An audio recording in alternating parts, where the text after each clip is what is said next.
نبی صلی اللہ علیہ وسلم نے جب لوگوں کو آ کر یہ بتایا کہ تم مرنے کے بعد دوبارہ اٹھائے جاؤ گے تو انہیں یقین نہ آیا. انہوں نے کہا کہ یہ کیسے ممکن ہے کہ مرنے کے بعد ہم پھر اٹھائے جائیں، بس مر گئے تو ختم ہو گئے. ما ہی الا حیاتنا الدنیا نموت و نحیا، زندگی تو بس دنیا کی زندگی ہے، ہم جیتے ہیں مرتے ہیں بس ختم ہو جاتے ہیں. تو ان لوگوں کا آخرت پر یقین نہیں تھا، تو ان کو سمجھایا گیا کس چیز سے؟ ہر روز کے سونے اور جاگنے کے عمل سے، کہ کس طرح انسان ہر روز رات کو سو جاتا ہے، اللہ تعالیٰ اس کی ایک روح قبض کرتے ہیں، پھر وہ صبح جاگ اٹھتا ہے. تو ایسے ہی ہوگا کہ موت کے بعد انسان سو جائے گا اور پھر قیامت کے دن دوبارہ اٹھے گا. جیسے روزانہ سونے کے بعد اٹھنا کچھ مشکل کام نہیں، تو اللہ سبحانہ تعالیٰ کے لیے موت کے بعد کسی کو زندہ کرنا، دوبارہ جگانا، اٹھانا کچھ مشکل کام نہیں، اور یہ کام اللہ سبحانہ تعالیٰ کے لیے بہت آسان ہے. اللہ سبحانہ تعالیٰ روزانہ اسی طرح انسانوں کے ساتھ تصرف کرتے ہیں تاکہ وہ اپنی مقررہ مدت پوری کر لیں، یعنی جتنی زندگی ان کی لکھی ہوئی ہے اس دنیا میں، جتنا ان کو رہنا ہے اتنا وہ رہ جائیں، اور پھر جب ان کی مدت پوری ہو جاتی ہے، ان کا وقت ختم ہو جاتا ہے، تو فرشتے آ کر ان کی روح قبض کر لیتے ہیں.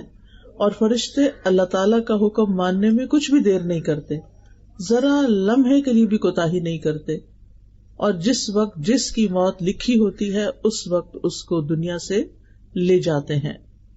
اور پھر اللہ سبحانہ تعالیٰ ہی کی طرف سب کی واپسی ہے. اسی لیے جب کوئی فوت ہو جاتا ہے تو ہم کیا کہتے ہیں؟ انا للہ و انا الیہ راجعون، کہ بے شک ہم بھی اللہ کے لیے ہیں اور ہم اسی کی طرف واپس جانے والے ہیں، ہم بھی لوٹ کے جانے والے ہیں، ہم بھی پلٹنے والے ہیں، جہاں سے آئے ہیں وہیں واپس جائیں گے، اور یہ واپسی یقینی ہے. تو یہاں پر جو آیت میں لفظ آیا ہے وَهُوَ الَّذِي يَتَوَفَّاكُم بِاللَّيْلِ، وہ جو تمہیں رات کے وقت فوت کر دیتا ہے. توفی کا مطلب ہوتا ہے کسی چیز کو پورا لے لینا. تو حقیقت میں اس کا اطلاق موت پر ہوتا ہے، لیکن مجازی معنوں میں نیند کے لیے بھی، کیونکہ نیند جو ہے وہ موت کی بہن ہے، نیند موت سے ملتی جلتی چیز ہے. تو اللہ سبحانہ تعالیٰ رات کو نیند کی حالت میں تمہاری جانوں کو لے لیتا ہے، یعنی انسان کے اندر سے ایک روح نکل جاتی ہے. اسی لیے آپ دیکھیں کہ بعض اوقات جو خواب ہم دیکھتے ہیں اس میں ہم کسی دوسرے ملک میں ہوتے ہیں، مرے ہوئے انسانوں سے ملاقات کر رہے ہوتے ہیں، بعض اوقات کوئی ہمیں میسج دے رہا ہوتا ہے جو مر چکا ہوتا ہے. ایک خاتون نے مجھے میسج کیا کہ میرے داماد کی ایکسیڈنٹ میں ڈیتھ ہوئی ہے، اور وہ 4 دفعہ مجھے خواب میں آ کے ایک ہی بات کہتا ہے، اور جب وہ بات کہہ دیتا ہے تو اس کے بعد یا خوف سے میری آنکھ کھل جاتی ہے. تو آپ بتائیں کہ اس کا ہم کریں کیا؟ تو میں نے کہا کہ پہلے آپ مجھے یہ بتائیں وہ کیا کہتا ہے. وہ کہتا ہے کہ آپ میری امی سے جا کے کہیں کہ میرے ساتھ ایسا سلوک نہ کریں، میں ان کا بیٹا ہوں، میں انہی کا بیٹا ہوں، اور وہ میرے ساتھ ایسے نہیں کریں. اب کیسے نہیں کرے؟ تو میں نے کہا کہ اس سے تو یہی اشارہ ملتا ہے کہ ماں کسی بات پر اس سے خفا تھی جب وہ فوت ہوا ہے، ناراض تھی، اور شاید اس ناراضگی کا کچھ اثر ابھی تک دل میں باقی ہے. تو ظاہر ہے کہ اگر کوئی شخص فوت ہو جاتا ہے اور اس کی ماں اس سے ناراض ہے تو پھر خیر نہیں، پھر کچھ نہ کچھ آگے اس کی پکڑ ہے. کتنی ہو تو اللہ ہی بہتر جانتا ہے. لہذا دنیا میں انسانوں کے ساتھ ہمیں اپنے معاملات صاف کر لینے چاہیے. ہمیں نہیں پتا کہ ہماری موت کب آ جائے گی، ہم کب دنیا سے چلے جائیں گے، اور اس بات سے تو بہت ڈرنا چاہیے کہ ہماری وجہ سے ہماری ماں روئے، ہمارے کسی سلوک پر، ہمارے کسی رویے پر، ہمارے کسی طریقے پر، ہماری کسی عادت پر. تو ماں کو رلانا نہیں چاہیے. ایک مرتبہ نبی صلی اللہ علیہ وسلم کے پاس ایک شخص آیا اور کہنے لگا کہ میں آپ کے ساتھ ہجرت اور جہاد کرنا چاہتا ہوں. آپ نے پوچھا تم نے اپنے ماں باپ کو کس حال میں چھوڑا؟ تو وہ بولا کہ وہ رو رہے تھے، کیونکہ میں ایک ہی تھا ان کی خدمت کرنے کے لیے، تو وہ رو رہے تھے. آپ نے فرمایا تم واپس جاؤ، فَفِيهِمَا فَجَاهِدْ، انہی میں جا کے جہاد کرو، انہیں ان کی خدمت کرو، اور جس طرح تم انہیں رلا کے آئے ہو ایسے ہی جا کر تم انہیں ہنساؤ. تو ہم میں سے ہر ایک کا یہ فرض بنتا ہے کہ وہ اپنے ماں باپ کے ساتھ حسن سلوک کرے اور ماں باپ کو خوش رکھے. اگر کسی بات پر ماں باپ کے ساتھ اختلاف بھی ہو تو بھی اس اختلاف کو جلد ختم کر لینا چاہیے. بعض اوقات ماں باپ ایسی باتیں کہتے ہیں جو ہمیں پسند نہیں ہوتی، یا ایسی بات کہتے ہیں جو ہمارے لیے ماننی بہت مشکل ہوتی ہے، لیکن پھر بھی اس میں آپس میں بات چیت کر کے کوئی نہ کوئی اس کا حل، کوئی نہ کوئی اس کا راستہ ضرور نکالنا چاہیے. اور اس حال میں موت ہرگز نہیں آنی چاہیے کہ ماں باپ ناراض ہوں، وہ دونوں یا کوئی ایک.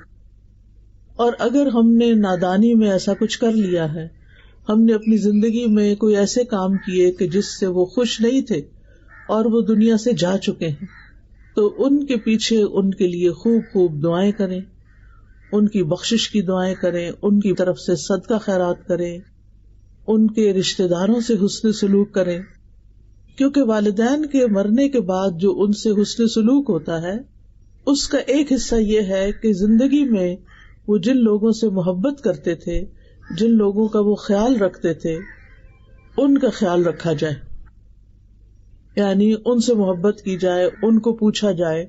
بعض اوقات وہ اپنے بہن بھائیوں کو، رشتہ داروں کو جو مالی لحاظ سے کمزور ہے ان کی کچھ مال سے مدد کرتے تھے، اور اگر اللہ ہمیں توفیق دے تو اپنے والدین کی ان رشتہ داروں کی مالی مدد جاری رکھنی چاہیے. اسی طرح اگر وہ کسی خاص موقع پر کوئی صدقہ خیرات کرتے تھے تو وہ صدقہ خیرات ان کی طرف سے جاری رہنا چاہیے جب تک ہم زندہ ہیں. پھر ہمارے بعد ہماری اولاد تو جو بھی کرے گی، لیکن ہم اپنے والدین کی لیگیسی کو آگے لے کے بڑھنے والے ہوں. حضرت عمر رضی اللہ عنہ کے ایک بیٹے تھے عبداللہ بن عمر، جو نبی صلی اللہ علیہ وسلم کی ہر معاملے میں بہت اتباع کیا کرتے تھے، بہت پیروی کرتے تھے. تو ایک بار وہ حج پہ جا رہے تھے. ان کا طریقہ یہ تھا کہ جب حج پہ جاتے تھے تو اونٹ کے ساتھ ساتھ اپنا گدھا بھی رکھتے تھے. آپ کو معلوم ہے کہ اونٹ کی سواری تھکا دینے والی ہوتی ہے، اور جب وہ اونٹ پر بیٹھے بیٹھے تھک جاتے تھے تو پھر گدھے کو سواری کے لیے استعمال کرتے تھے. اور راستے میں چونکہ مٹی گرد بہت ہوتی تھی تو وہ اپنے سر پہ پگڑی پہنتے تھے. اب وہ جا رہے تھے تو راستے میں ایک بدو ملا، تو اس سے ملاقات کی تو پتا چلا کہ یہ حضرت عمر کے دوست کا بیٹا ہے. تو انہوں نے اپنا گدھا بھی اور اپنی پگڑی دونوں ان کو دے دی. تو حضرت عبداللہ بن عمر کے ساتھی کہنے لگے کہ آپ نے تو دونوں چیزیں اس کے حوالے کر دی، آپ کا سفر کیسے گزرے گا؟ تو کہنے لگے کہ یہ میرے والد عمر کے دوست کا بیٹا تھا، تو مجھے خیال آیا کہ میں اس کے ساتھ حسن سلوک کروں، کیونکہ اس کا باپ میرے باپ کا دوست تھا. تو ہمارا دین کہاں تک ہمیں خیر خواہی اور خیال رکھنے اور رشتوں کو نبھانے اور تعلقات کو نبھانے کا حکم دیتا ہے. اور یہ صحابہ کرام تھے جن کے دلوں میں دنیا کی محبت نہیں تھی، اپنے لیے کم ہی کچھ بچا کے رکھتے تھے، دینے والے تھے. اور عربوں کے دل تو ویسے بھی بڑے وسیع ہوتے ہیں، اور ایک قدرتی بھی ان کے اندر دینے کا مزاج پایا جاتا ہے، لیکن اسلام نے آ کر اس دینے کے مزاج کو اور خوبصورت بنا دیا اور اللہ کی خاطر کرنے والا بنا دیا، جس کا پھر اجر ہی اجر ہے. تو بات میں یہ کر رہی تھی کہ بعض اوقات نیند کے وقت انسان خواب میں ایسی ایسی جگہوں پر پہنچ جاتا ہے، حالانکہ فزیکلی وہ بستر پر ہوتا ہے، تو وہ دراصل اس کی روح ہوتی ہے، اور وہ روح سے ملاقات کر سکتی ہے، یعنی گھوم پھر کے، اور پچھلے فوت شدہ لوگوں سے یا زندہ لوگوں سے یا کچھ بھی. تو یہ اللہ تعالیٰ کا ایک ایسا نظام ہے، اللہ تعالیٰ کی قدرت کا ایک ایسا مظہر ہے جسے ہم سب ایکسپیرینس کرتے ہیں. اور اس سے پتہ چلتا ہے کہ اللہ سبحانہ تعالیٰ وہ کام کرتا ہے جو بندے نہیں کر سکتے.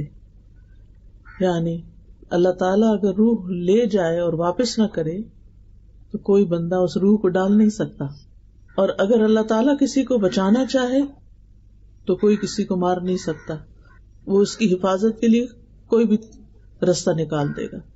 لہٰذا ہماری زندگیوں میں بہت سی ایسی چیزیں ہو جاتی ہیں جن کے بعد ایک سوالیہ نشان رہ جاتا ہے کہ ایسا کیوں ہوا۔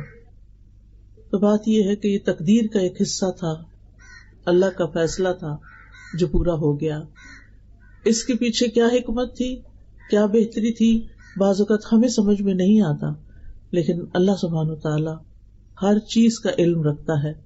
قد احاط اللہ بکل شیء علما، اللہ تعالیٰ نے اپنے علم کے ساتھ ہر چیز کا احاطہ کر رکھا ہے، ماضی، حال، مستقبل سب جانتا ہے۔ کس انسان کے فائدے میں کیا چیز ہے اور نقصان میں کیا چیز ہے، کس کی موت جلدی آنی چاہیے اور کس کی موت تاخیر سے ہونی چاہیے، اس کا علم اللہ تعالیٰ کو زیادہ ہے۔ لہذا کبھی بھی انسان کو اللہ کے فیصلوں پر ناراض نہیں ہونا چاہیے، بلکہ اللہ تعالیٰ کے فیصلوں کو خوش دلی سے قبول کرنا چاہیے کہ رضیت باللہ ربا، میں اللہ کے رب ہونے پہ راضی ہوں، وہی پیدا کرتا ہے، وہی موت دیتا ہے، وہی رزق دیتا ہے، وہی امتحان لیتا ہے، سب کچھ اسی کے قبضہ قدرت میں ہے۔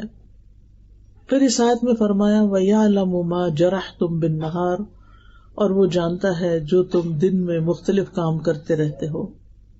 جرح کا لفظی مطلب ہوتا ہے زندہ چیز کی جلد، اسکن جو ہوتی ہے، اور چمڑے کو کسی تیز دھار چیز کے ساتھ پھاڑ دینا، جیسے چھری، تلوار، ناخن، کچلی والے دانت، ان کے ذریعے اسکن کو کاٹنا جرح کہلاتا ہے۔ اسی لیے زخم کے لیے لفظ جرح استعمال ہوتا ہے، اور زخمی کو مجروح کہتے ہیں۔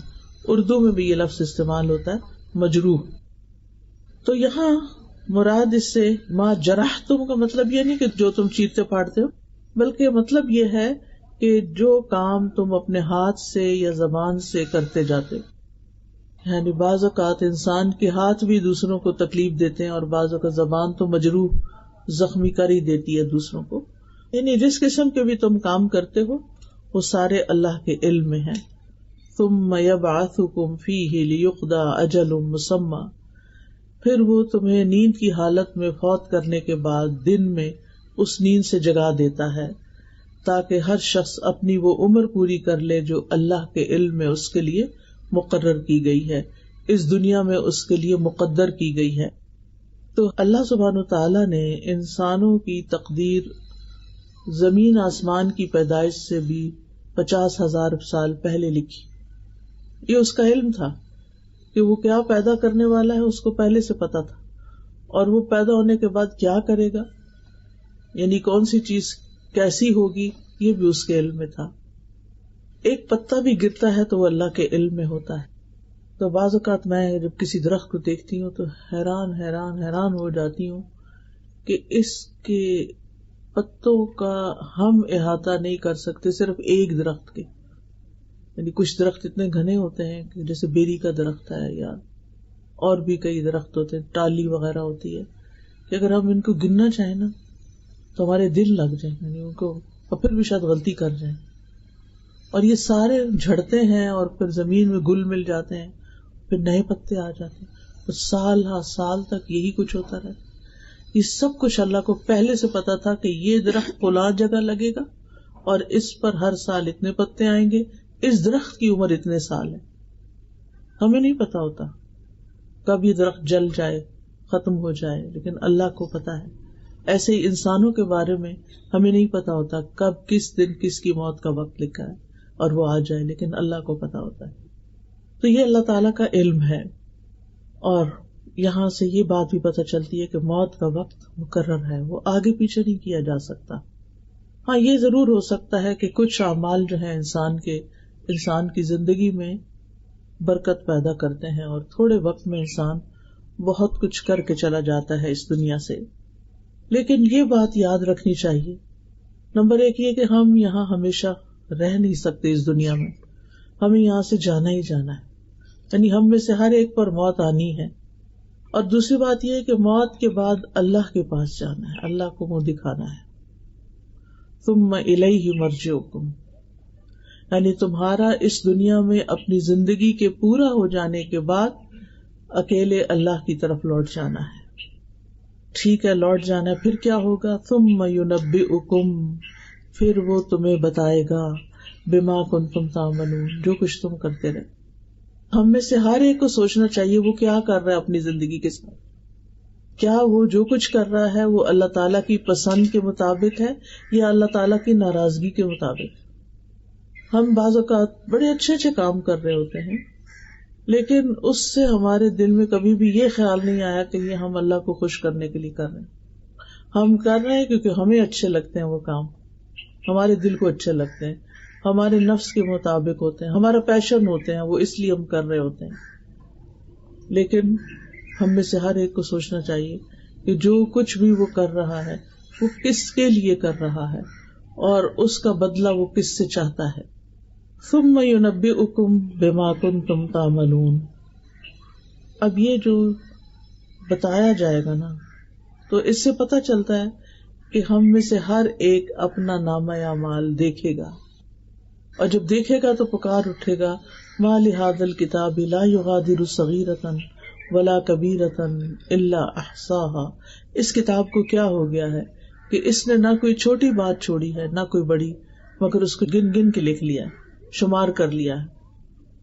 مثلاً اگر ایک انسان کو جھوٹ بولنے کی عادت ہے اور وہ زندگی میں 1000 جھوٹ بولتا ہے تو صرف جھوٹ نہیں لکھے ہوں گے بلکہ جھوٹوں کی تعداد بھی لکھی ہوئی ہوگی، کتنے 1000 جھوٹ بولے اس شخص نے. اور اسی طرح باقی اعمال بھی، اتنی رکعتیں اس نے پڑھی، اتنے قرآن کے حرف پڑھے، کیونکہ ہر حرف پہ 10 نیکیاں ملنے والی ہیں، تو وہ حروف بھی گنے ہوئے ہوں گے. ایک ایک ذرہ جو ہے اس کا بدلہ ہے.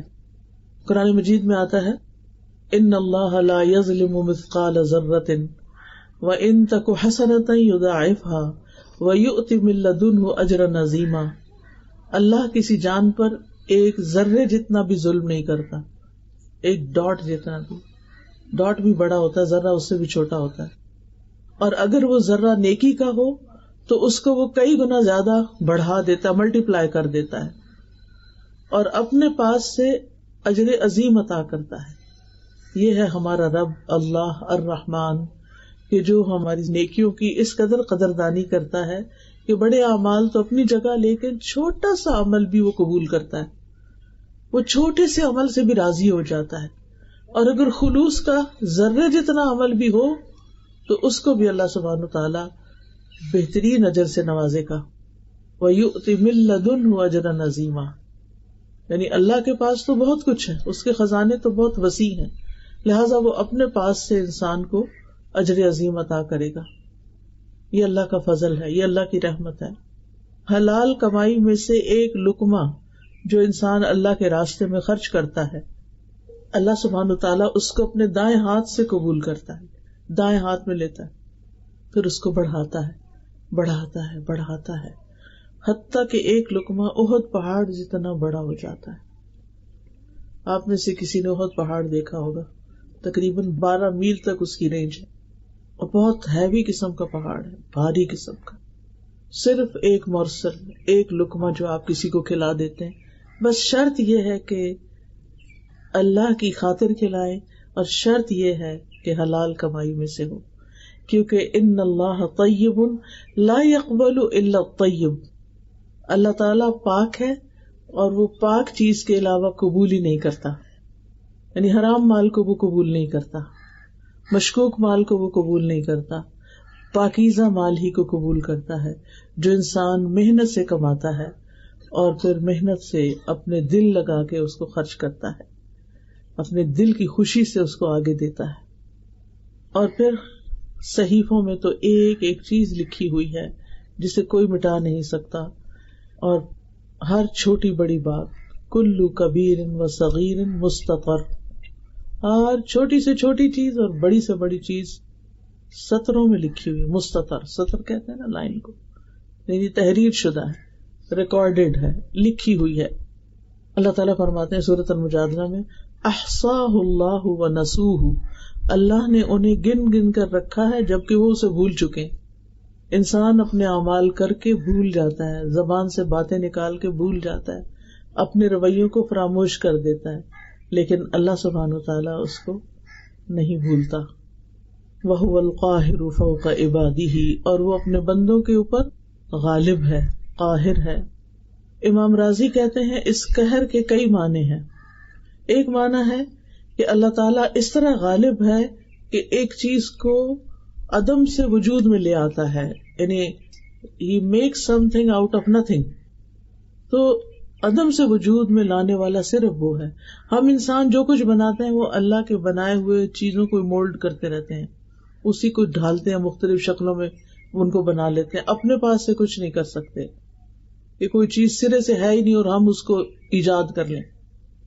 دوسرا یہ ہے کہ جو چیزیں موجود ہیں ان کو وہ فنا کرنے پر بھی غالب ہے، یعنی نہیں تو بنانے پہ قادر ہے، اور ہے تو اس کو ملیا میٹ کرنے پر بھی قادر ہے. اور پھر تیسری چیز یہ کہ متضاد چیزوں کو پیدا کرتا ہے، یعنی رات اور دن اور اسی طرح بہت ساری چیزیں.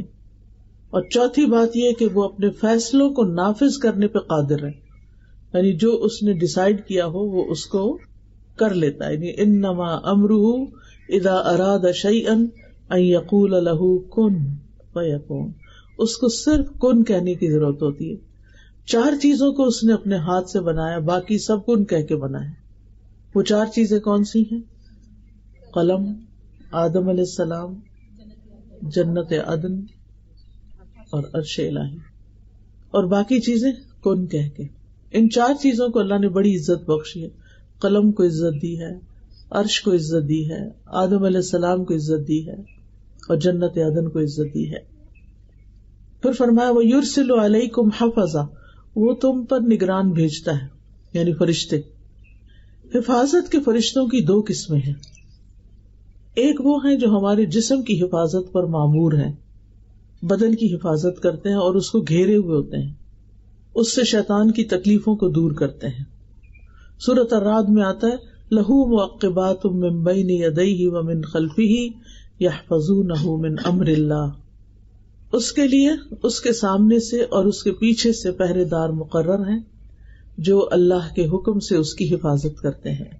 يَحْفَظُونَهُ مِنْ أَمْرِ اللَّهِ، یعنی من امر اللہ سے مراد بِأَمْرِ اللَّهِ، اللہ کے حکم کے ساتھ.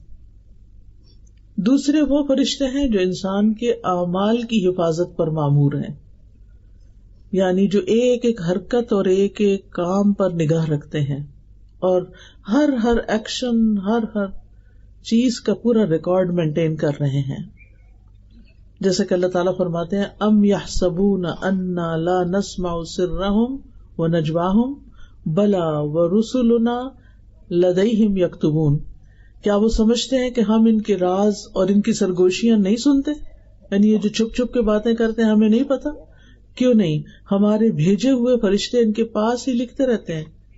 ہم سمجھتے کوئی نہیں سن رہا، ہم دائیں دیکھتے ہیں، بائیں دیکھتے ہیں، اوپر نیچے دیکھ، کوئی نہیں اب بات کر لو. نہیں، فرشتے تو کہیں نہیں جاتے، وہ تو ادھر ہی بیٹھے ہوتے ہیں. آپ شروع کرتے ہیں لکھ کے یا بول کے یا وسپر کر کے، وہ ساتھ ہی لکھنا شروع کر دیتے ہیں اور ریکارڈ کر لیتے ہیں. لہذا انسان کہیں بھی محفوظ نہیں ہے کہ وہ کہیں چھپ جائے یا اللہ سے بھاگ جائے.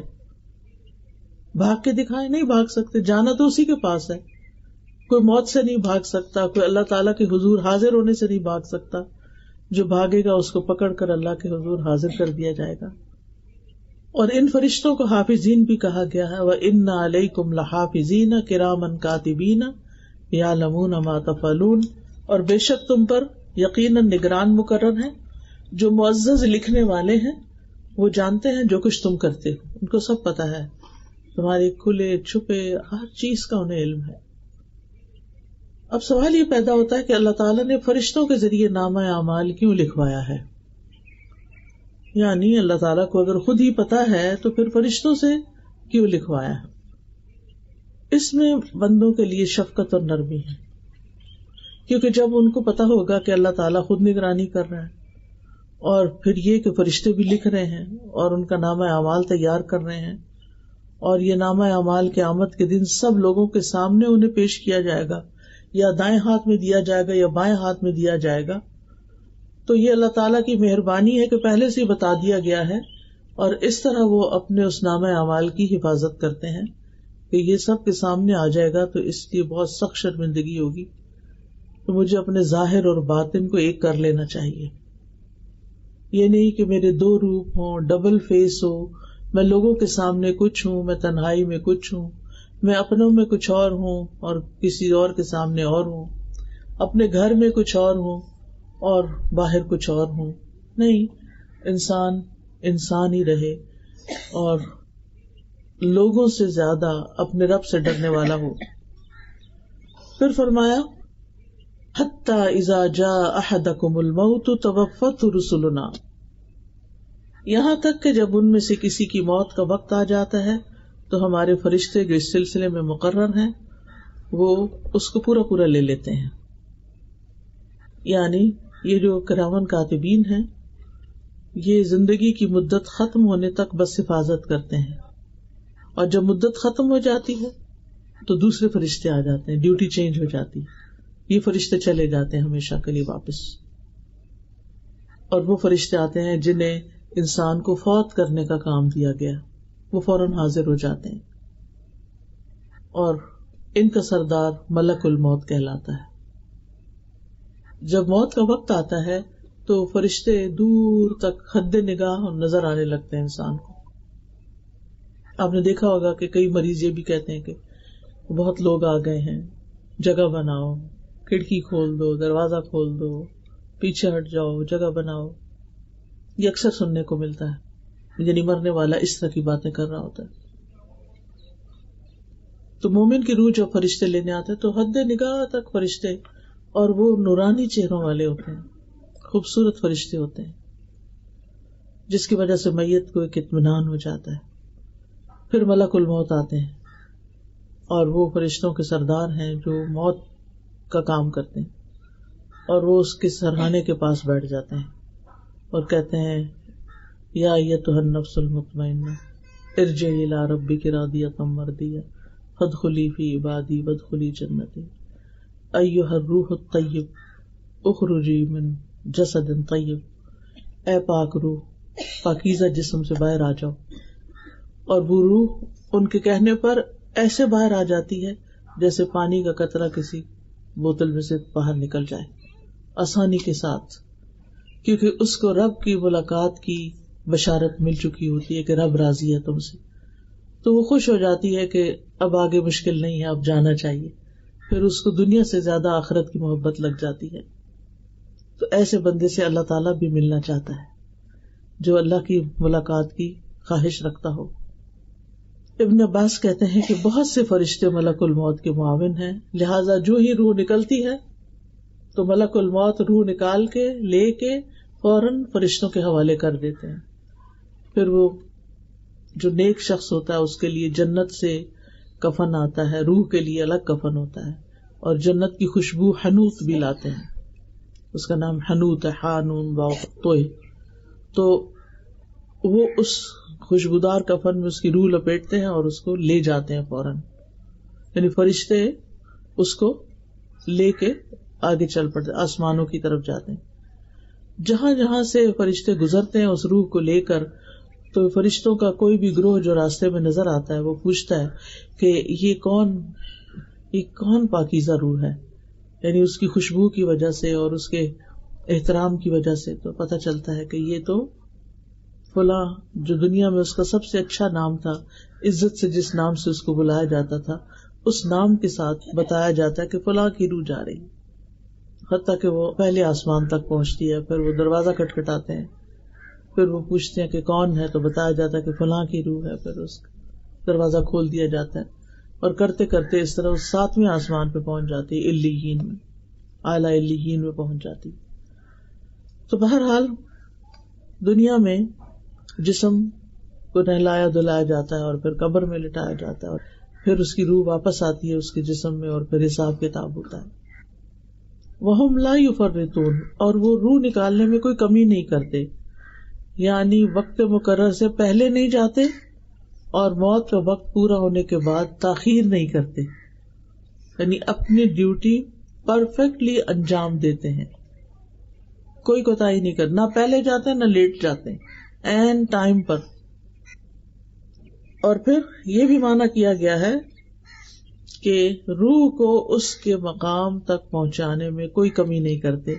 اگر وہ اعلیٰ علیین سے تعلق رکھتا ہے تو وہاں لے جاتے ہیں اس کو، اور اگر کوئی برا انسان ہے، بدکار انسان ہے، تو اس کو سجین میں بھی لے جاتے ہیں، کیونکہ آسمان کے دروازے ایسے لوگوں کے لیے کھلتے ہی نہیں، اور ان کو پٹخا مارا جاتا ہے اور سجین میں ان کی روح جاتی ہے، اور سجین ایک قید خانہ ہے. سجین کے بارے میں عام طور پر لوگوں کے اندر غلط فہمی پائی جاتی ہے. اس میں ہم دیکھتے ہیں کہ علماء جو ہیں سجین کے دو معنی کرتے ہیں. ایک تو وہ جو قرآن مجید میں آتا ہے کلا ان کتاب الابرار لفی علیین، اور پھر اسی طرح لفی سجین جو برے لوگوں کا نام اعمال ہے. اس کا معنی کیا ہے کہ فجار کے برعکس نیک لوگوں کی کتاب یا نامہ اعمال جو ہے وہ علیین میں رکھا جاتا ہے. قال الاعمش عن شمر ابن عطیہ عن ہلال ابن یساف قال سأل ابن عباس کعبا، ابن عباس نے کعب رضی اللہ عنہ سے سوال کیا، وانا حاضر، اور میں اس وقت وہاں خود موجود تھا، ان سجین، سجین کے بارے میں. قال ہی الارض السابعۃ، کہ یہ 7ویں زمین ہے، وفیہا ارواح الکفار، اور اس میں کفار کی روحیں ہوتی ہیں. وسألہ عن علیین، اور ان سے علیین کے بارے میں بھی پوچھا. فقال ہی السماء السابعۃ، تو انہوں نے کہا کہ یہ 7واں آسمان ہے. وفیہا ارواح المؤمنین، اور اس میں مومنوں کی روحیں ہیں. وہکذا قال غیر واحد ان السماء السابعہ، کہ وہ 7ویں آسمان میں ہے، یعنی علیین کہاں ہے؟ 7ویں آسمان میں. اور وہاں علیین ایک طرح سے سمجھے جنت ہی ہے. اب وہاں پر پہنچ کر ثم ردوا الی اللہ مولاہم الحق، پھر وہ اپنے حقیقی مولا، سچے مولا، اصل مولا یعنی اللہ سبحانہ وتعالیٰ کی طرف لوٹا دیے جاتے ہیں. کیوں؟ تاکہ ان کا حساب لیا جائے، تاکہ وہ قیامت کے دن جزا سزا پا سکیں. مولا جو ہے اس کا معنی ہوتا ہے جو لوگوں کے سارے امور اور معاملات کا ذمہ دار ہوتا ہے، یعنی جو گھر والوں کو ان کے کاموں میں اسسٹ کر رہا ہوتا ہے. تو حقیقی مولا جو ہے وہ اللہ سبحانہ تعالیٰ ہی ہے. الا لہ الحکم وہو اسرع الحاسبین، خبردار حکم اسی کے لیے ہے اور وہ سب سے جلد حساب لینے والا ہے. یعنی ساری مخلوق کو یک بارگی اٹھا کے سب سے اکٹھا حساب بھی لے سکتا ہے، اس کے لیے کچھ مشکل نہیں. تو ان آیات سے یہ پتہ چلتا ہے کہ اللہ تعالیٰ اپنی تمام مخلوقات کی حرکات و سکنات کا احاطہ کیے ہوئے ہے.